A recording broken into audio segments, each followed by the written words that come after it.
Minu nimi on Kaido Leesmann ja ma olen spordiklubi Revasport jõusaali peatreener. Ja ma olen siin saalis treeninud 31 aastat ja olen olnud sportlane, treener.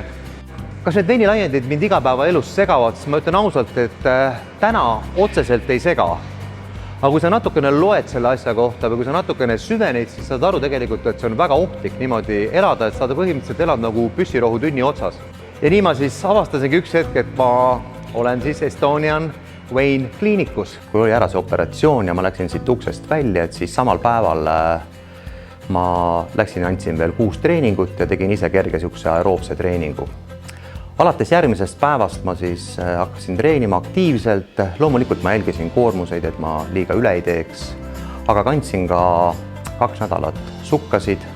Nii et see oli kindlasti toeks, aga mingisuguseid komplikatsioone või valusid või uneta öid mul ei olnud, nii et kõik läks väga kiiresti ja väga hästi. Väga kerge protsess oli.